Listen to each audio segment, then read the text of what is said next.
So Richard gave me the toughest gig. Right after lunch, I hope you all had light lunch so that you're all awake today. My name is Joni Ferrier, and I am with SAP-SuccessFactors. This afternoon, I'm going to talk about why making your employees happy makes business sense. So when I got the invitation to speak here this afternoon, I was a bit nervous because I thought I don't have any background around BPO, and then I realized I actually do. I had 12 years of experience working with HR BPO organizations, except that my experience was more talking to clients, understanding what they needed, and then providing them with a solution, and then I turn it over to Roy, so he will deliver the services. All right, so I just want to play a short video before we start.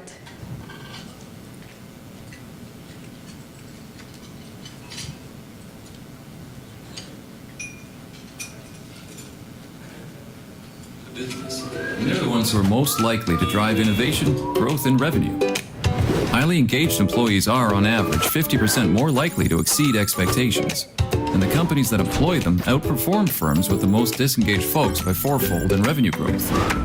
But despite this, more than 2/3 of businesses don't connect the dots between happy and engaged employees and business results. So what makes today's employee happy? For one thing, employees today want the freedom and flexibility to choose when, where, and how they work, whether it's in the office, at home, their local coffee shop, or even overseas. They want to feel empowered to make decisions, such as the technology they use or their method to get the job done. Happy employees do work that they feel is impactful, challenging, and meaningful. For example, allocating time to things like nonprofit causes or personal projects can give meaning and also drive leadership and professional development. Another key to making people happy is to focus on developing your company's future leaders. Strong leadership helps keep employees focused and aligned to the business so they can achieve better results. As you can see, how, where, and why we work is changing radically, and for businesses to be successful, they need to rethink their strategy for managing people and prepare for the workforce of the future. To learn more about the future of work, visit Workforce 2020.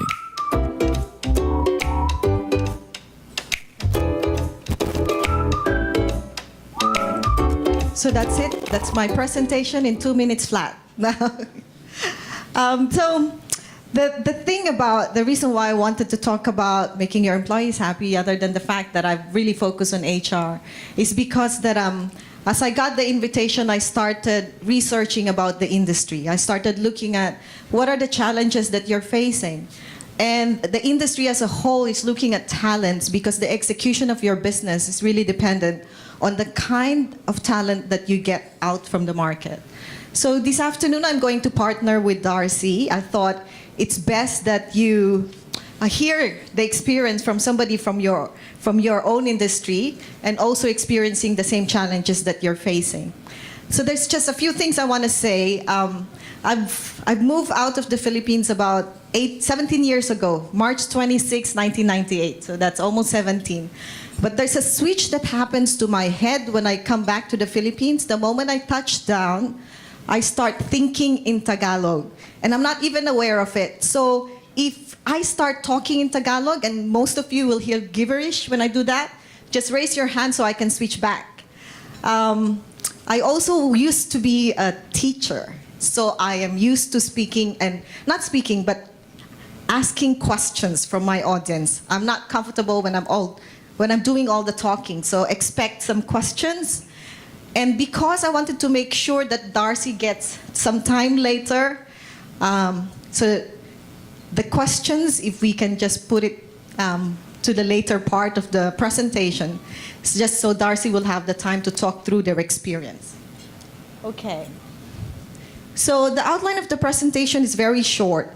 As I did my research around the industry and looking back at the experience I had working in the industry, I just came out with the four things that I think, the challenges that you're facing. I also wanted to talk a little bit about the Millennial. I know that most of the new talents that you're looking at are in that age range, very close to my age. So I just want to talk about some of the misunderstandings and some of the things that you need to think about millennials and how to manage them. And then I'm going to talk about HR analytics. Just a short while. I just want to impart a little bit in terms of why I think it's important for us to understand how we're managing HR and what's the root cause of the issues that we're facing in HR. And I want to talk about why investing in HR, especially in HR technology, will matter. And then I'm going to turn it over to Darcy for a case study and his experiences around this. So, as I've said, I did my research when I got the invite. I have some of the challenges that I think you're facing. If I got this wrong or if there's anything I missed, just let me know. So one of the things that always comes out when you look at research around the BPO industry is on the higher attrition rate. It seems to be much higher compared to other industries. So what does it mean to you? It means that you'll need to make sure that you know how to manage that attrition. It's either making sure that you engage your employees so that they will stay, or if you can't make them stay, you need to think about how do you make them productive very quickly so that when they come in, you get the return on the investment that you put in terms of recruiting them, in terms of training them. The other aspect that I saw was around next generation leaders. I think this might be particularly true in call centers. New employees come in, they're doing work that doesn't have much autonomy, so they need to follow certain rules. And so most of them get burned out very quickly, which means that you might also be losing some of those people that will be your next generation leaders. So I think it's very important that we need to learn among your freshies who's your next generation leader so you can quickly train them and give them the opportunity to see and glimpse the future that they have within your organization so you don't lose them. The third one, which I think might be the biggest one, and I know that IBPAP had done a study around this, is a huge gap between your requirement for talent and the availability of the talent within the country. And the last one, I think, and you have to correct me around this because I'm from the Philippines. I remember, most of my family would, and most parents would say, I want a doctor, I want a nurse, I want a lawyer, I want an engineer. But nobody thinks about a career in this industry. And I know that IBPAP is partnering with academia to look at the SMP program. But if there's no demand from the students, then the academia might not invest in that particular program. So we need to take a look at how do we brand the industry and how do we brand a career within this industry so that it becomes attractive to the greater population, which means that you might have more talent pipeline coming in. So those are the 4 that I've done. And I mean, in terms of the research that I've done, is there anything that you have in mind in terms of your talent that I'm missing? Is there anything here that's not particularly correct based on your experience?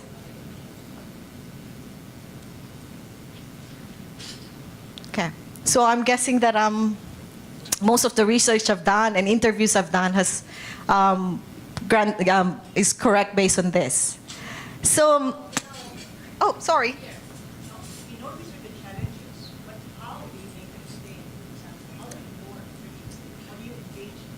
So part of the discussions we're going to have this afternoon is exactly this. It's engaging them and knowing. And the next one and the next topic I'm going to talk about is the millennial. Because the first step of knowing how to engage them is to understand them. So, and the reason why I'm focusing on the millennial is because they're coming in, they're there. And I have been doing HR forums for the last 3 months. Every single time I sit down and I talk to HR practitioners, whatever topic we're talking, it all comes down, all roads lead to millennials. All the issues they're thinking about, all the programs they're thinking about is to manage the millennials that they have in the workforce. So, talent pipeline. I got this from IBPAP, and I think this is an extension in terms of where they think your requirement will be and the talent that's available in the market. I also noticed that they've done some programs with academe in terms of developing training, in terms of understanding what's available, and looking at the talents and the skill sets that's available from the market. So I think if this becomes successful, you will have more talent pipeline coming in. The problem or the issue or the challenge for you is with that pipeline, how do you get them into your own internal pipeline? How do you attract them to your own organization? And how do you retain them? I think it's a bigger issue. So let's try to understand the millennials. Who among you have kids? Teenagers, 20s? Yeah. When they talk to you, is it the same way that you've communicated with your parents a long time ago? It's different. They've never lived without technology. They've never lived without the computer, the Facebook. And so I think what they're expecting when they come into the workplace is the experience that they've had outside while they're studying, while communicating with their peers, is the same experience that they're going to have internally. So if you give them a process, if you give them technology that is way behind their experience, they're not going to be engaged. They're not going to be there for you. So I'm going to have a quiz now, as I've said. I just want to know whether it's true or false and what do you think. So I'm just going to point, because nobody wants to volunteer. I'm just going to volunteer people. You. Yes, you. So the first question would be, millennials care more about making a positive difference in the world. Okay. True or false? True? False. Actually, it's there. The studies that, what SAP has done is that we've partnered with Oxford Economics, and we've surveyed millennials all over the world. And this is what we found. Only 21% of them actually says, I want to make a positive difference in the world, compared to non-millennials, which is only 20%. So we're very close. What we're looking at, you know, my generation against the younger generation, what we're looking at is almost the same. The next one is on achieving work-life balance. Is it more important to millennials or not? Yes. Is it true? You think? Yes. So based on the survey says only 29% of the millennials are looking at work-life balance.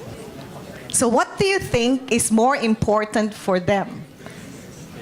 So, learning and growing is more important to millennials than meeting income goals. What do you think?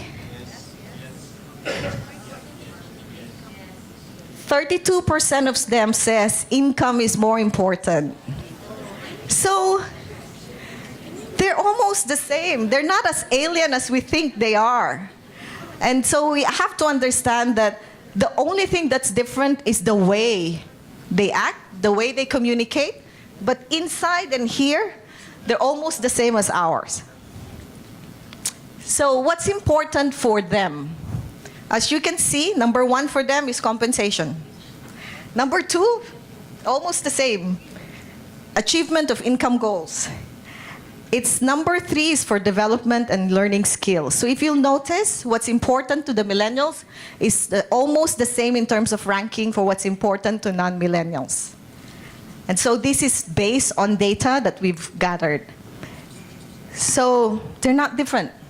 Compensation is the most important. And I think based on what I'm hearing from the industry, this is also where you're focusing when you're trying to engage, when you're trying to retain your employees. Is that correct? Is my research correct? I think this is one of the most important things for them. Development is key, still there, but it's not as important as a compensation. Were you surprised? Yeah. I was too when I saw the study. The thing that is different with the millennials and our or my generation is that they need more feedback. 50% more feedback than the older generations.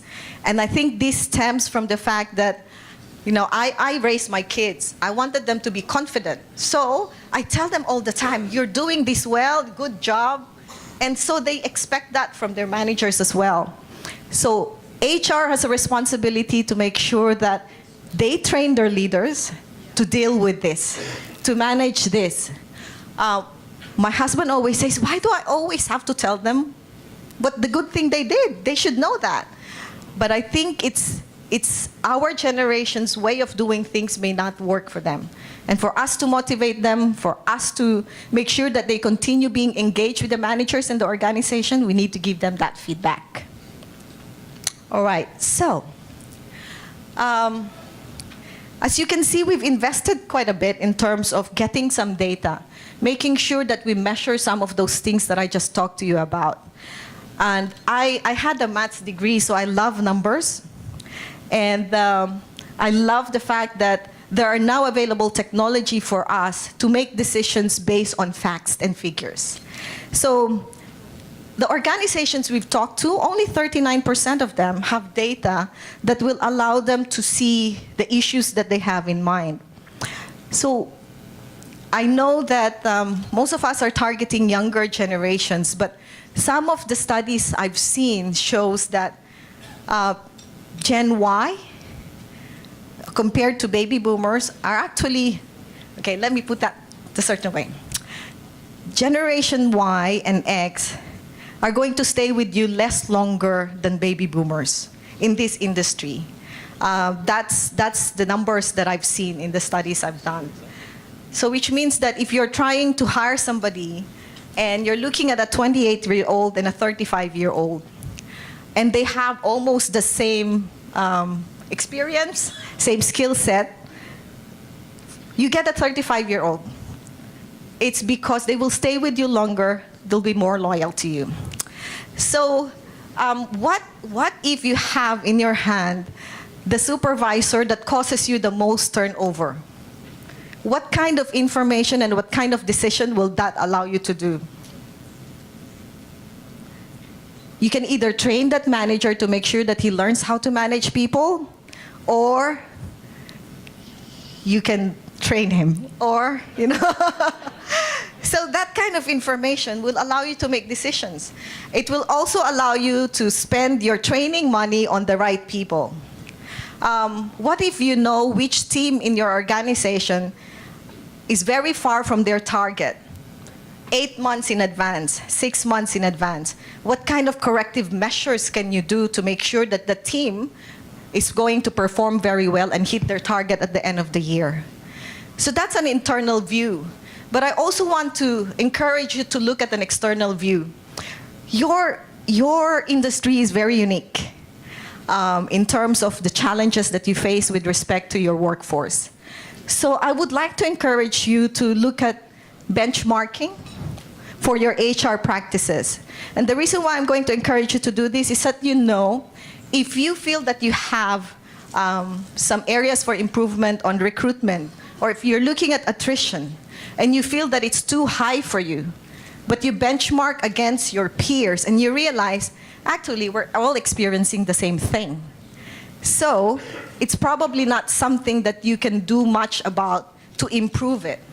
But if you see that your training spend is 100% more than your peers, then you can take a look and focus on training. There must be something wrong about that. So those kind of data, those kind of information, I encourage you to look internally and to look externally as well. Unfortunately, those we surveyed, only 42% actually use data to make decisions around HR. So I think as an industry, we'd like to work with you.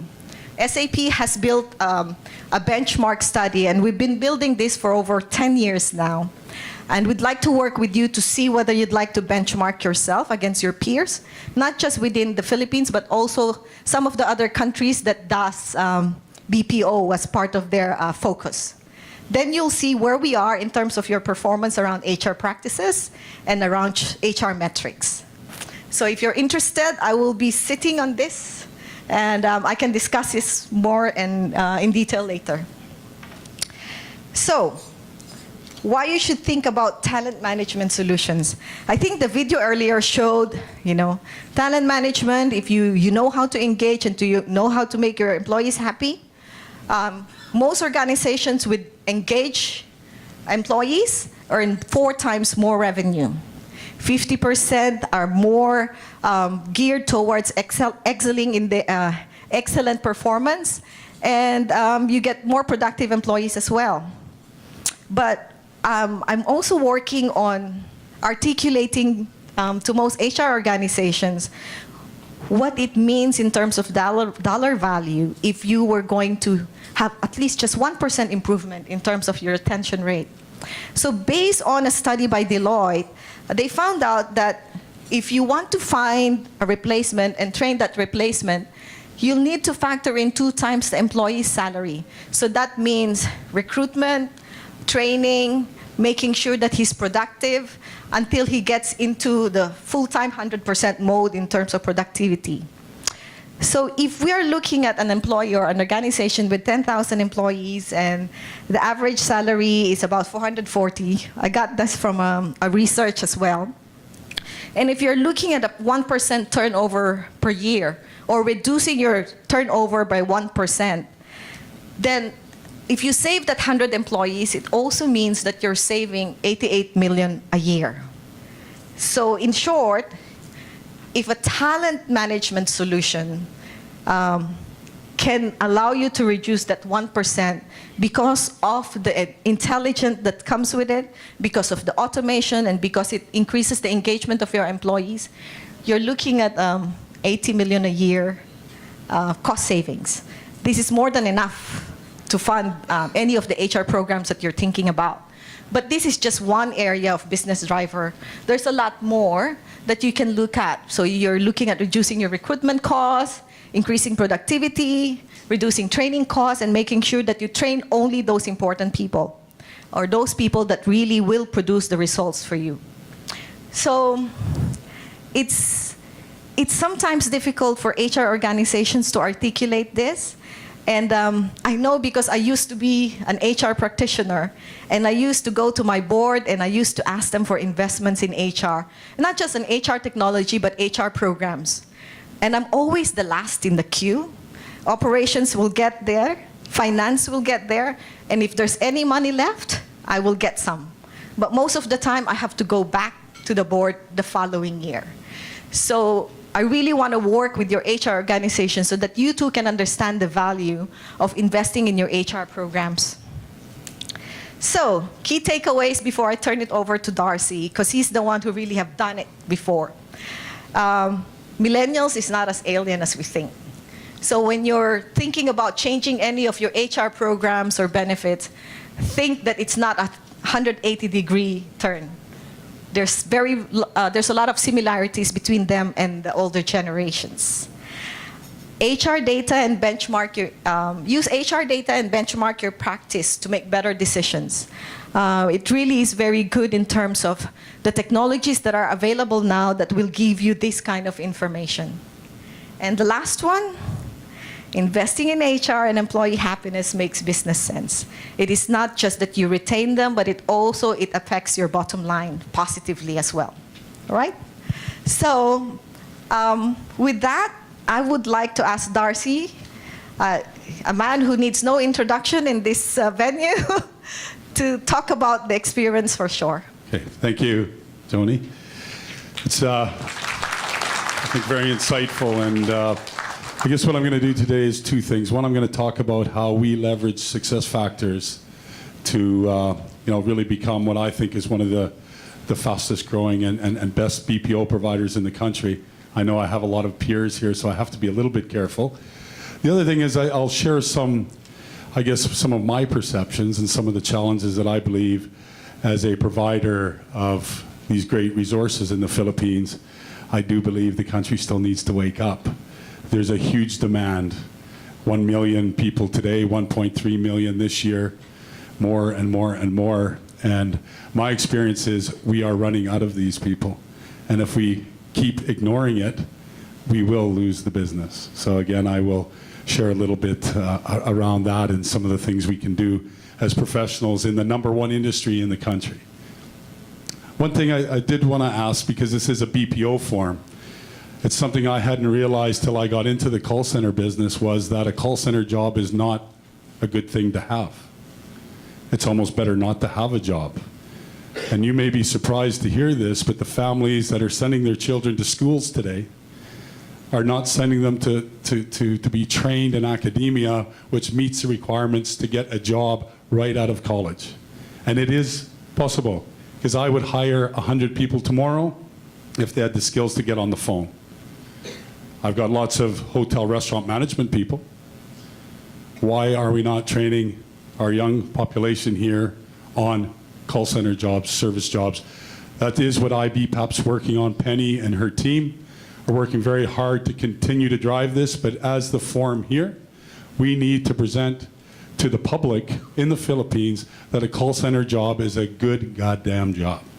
Okay? This is all need to do. It's not meaning you flunked out of school. It didn't mean you're not a doctor. And it certainly doesn't mean that you don't have a hotel restaurant management job and unemployed. I'm not trying to criticize the HRM world here, though. Okay? So, okay. That was a little bit my soapbox. Now, Shore Solutions, if people are not aware, I joined Shore about 3 years ago. It was about 200 people. My goal is to come into companies and make them grow fast, make them exciting, and I guess ultimately make shareholders happy, of which I'm one. We started with 200, we moved to 2,000 people. We did that through organic growth. We did that through acquisitions. And many of you are also in a fast-growing environment. The biggest challenge you have in that fast-growing environment is employee engagement. And I think, you know, we hear these buzzwords. Employee engagement is key. And I go to a lot of BPOs today, and you know what? We all talk about the same things. We're all competitive. We all say we're better than each other. The reality is, at the end of the day, it's all about employee engagement and making them feel like they actually have an effect on the customer satisfaction. Okay? So it's, again, how do you get that engagement? I think Joni talked a little bit about it. I am also a millennial. You don't believe that, do you? Yeah, about 30 years ago. And I say this in a nice way. They're kind of weird people. Right? Like my son goes up to his grandpa and says, "Hey, dude." And my grandpa says, "Your kid is not respectful." You know, it's this kind of interaction, this kind of instant response that they have in the way they talk, which is something that we all need to identify with. So I don't think they're fundamentally different. I also, when I grew up, used to have those HR surveys which talked about the most important thing was my life balance, the most important thing was my training. The most important thing was I got as much pay as I could get. So let's look at that. So I'm going to see if I can flick this. Where do I point? Which button do I push? Oh, there we go. Sure, a case study. So again, hopefully these are again familiar. Because we did acquisitions, because we were such a high growth company, we had an issue when we were 200 people. We used to yell out the door and say, "Hey, go do this, go do that." The quality assurance was all in one site. It was all very easy. As we grew to 6 or 7 sites and 2,000 people, I no longer knew every employee. I didn't hire every single person anymore. So it's about what is that culture that was so exciting at Shore with 200 that we could now extend to make it 2,000. And it is possible. It's not just about the fact that you're small and you're flexible. Employee engagement is absolutely key. I mean, if people realize that everything they do is driving benefit to the business and benefit to their own career. And Joni mentioned before, one of my big challenges in life is having worked in the HR profession for a long time. I'm actually an accountant. I know I look like an accountant. It's very hard to get HR people to build business metrics and actually create business cases that drive this kind of information.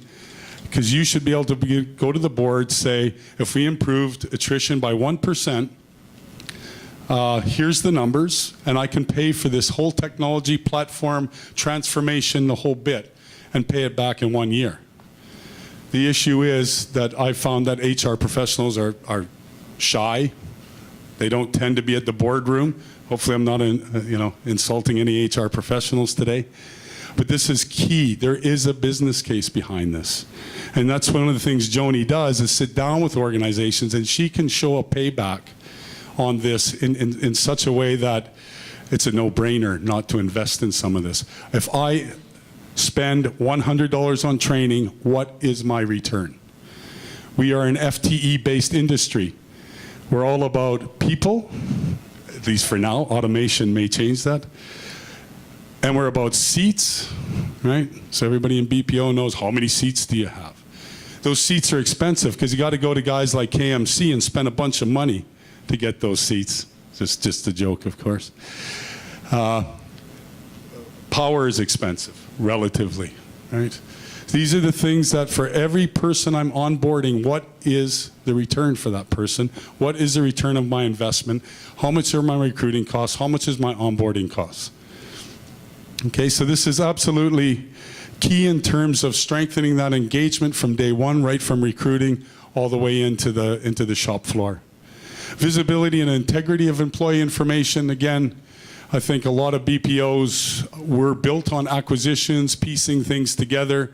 You've got a whole bunch of systems and spreadsheets, and your ops is the center of the universe in call centers, right? Your operations guys are really, really key, and they're powerful, and they do things. But again, you have a lack of consistent systems where you can see from the birth to the death of the people who come into the organization. So again, what we needed was to get this kind of information. When we were 200 people, I can assure you we used QuickBooks and that enterprise system called Excel. What we were able to do was actually use an HR system to become our corporate system.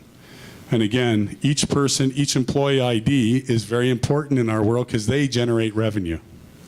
Okay? So again, an interesting platform.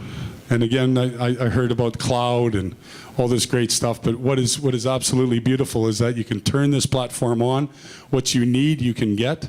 What you don't need, you don't have to buy. If you only want to buy it for 100 people, that's fine. If you want to buy it for 1,000 people. But it's accessible on the web, it's accessible through social media, it's accessible on mobile, and this is, again, very key. The Philippines, people don't have houses first, they have phones. Okay, so again, if you need to talk to people, give them mobile access and you'll get that. Social media is absolutely key in this country. It is the #1 thing people do all day. How many people are on Facebook right now looking at the latest post? Yep, Phil, did you post another cricket score? So again, very, very key to tie into social media. One of the issues, again, you have on your shop floors is that you cannot have people playing on Facebook when they're on the shop floor. Right? So why not give them a corporate social media, which allows them to chat, and how about sharing stuff about work, and how about creating that social side within the work environment, which is, again, something that SuccessFactors has called Jam.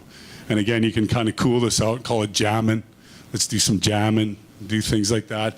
It needs a cool factor. Okay, again, heard earlier, data security is always an issue, data protection, privacy, all the rest of it. I can assure you that SAP do a better job of data privacy than any other company in the country. I mean, they are, German owned, so you can be rest assured that these things are bulletproof. Okay, so again, quite often I come up with this concept is, but it's cloud, you can get at it. Get real. I mean, anybody can get at anything, Sony, we hear all about it, but this is, again, as rock solid as you're going to have. Okay? War for talent, and again, this is, as I mentioned earlier, certainly for sure, we're always working very hard to get the best people, and we're all competing for the best people. What's interesting is that it's not just going out and getting external people and recruiting. Most organizations, and I see it over and over again, don't even know what they have in their own pool. So if you're a big BPO with 5,000, 10,000 people, you're probably not promoting the people internally because you don't even have a great insight into what skills they have, what trainings they've had. How do I go from recruiting them, onboarding them, training them, and actually rewarding them in terms of succession planning. How do I calibrate what the increase should be year on year? Again, a tool that allows you to say, I'm going to give these calibrations and I'll be able to get this reward and this profit because I've done that. Okay, all business case driven. The onboarding side, again, is a challenge because as we do volume ramp-ups, and again, the bigger BPO guys will know this, I need 200 people in 2 weeks. How do I get them in, recruit them, onboard them, train them, fill in their forms, get their BIR clearance, get this, get that? Again, it's having a system that actually pushes that out to them, and when they walk in the door, they're fully engaged and ready to go. So this is, again, some of the challenges we had as you ramp up. Okay, technology. You know, oftentimes it's not the buzzword anymore. Technology is not important. It's all about, you know, business outcomes, but it's a platform that actually allows you to give you the access to the information to make smart decisions. And at Shore, very proud to say we went from 200, we went to 2,000, and in December last year we were actually acquired by a company called Acquire BPO, and we're now 7,000 people. So in 3 years, from 200 to 7,000, I'm very proud of the group that I work with. And as we continue to grow and become a major player, and for any of you in those big companies, we're coming at you. Okay, so I'd like to thank everybody. A little bit of a short story about how we use technology. This is an HR platform. It can drive your business because that's really what our business is about. Number of people drives revenue per head, cost per those heads, and hopefully the revenue is higher than the cost. That creates margin, and eventually we all get, you know, more and more business in this country. So, thank you. Okay.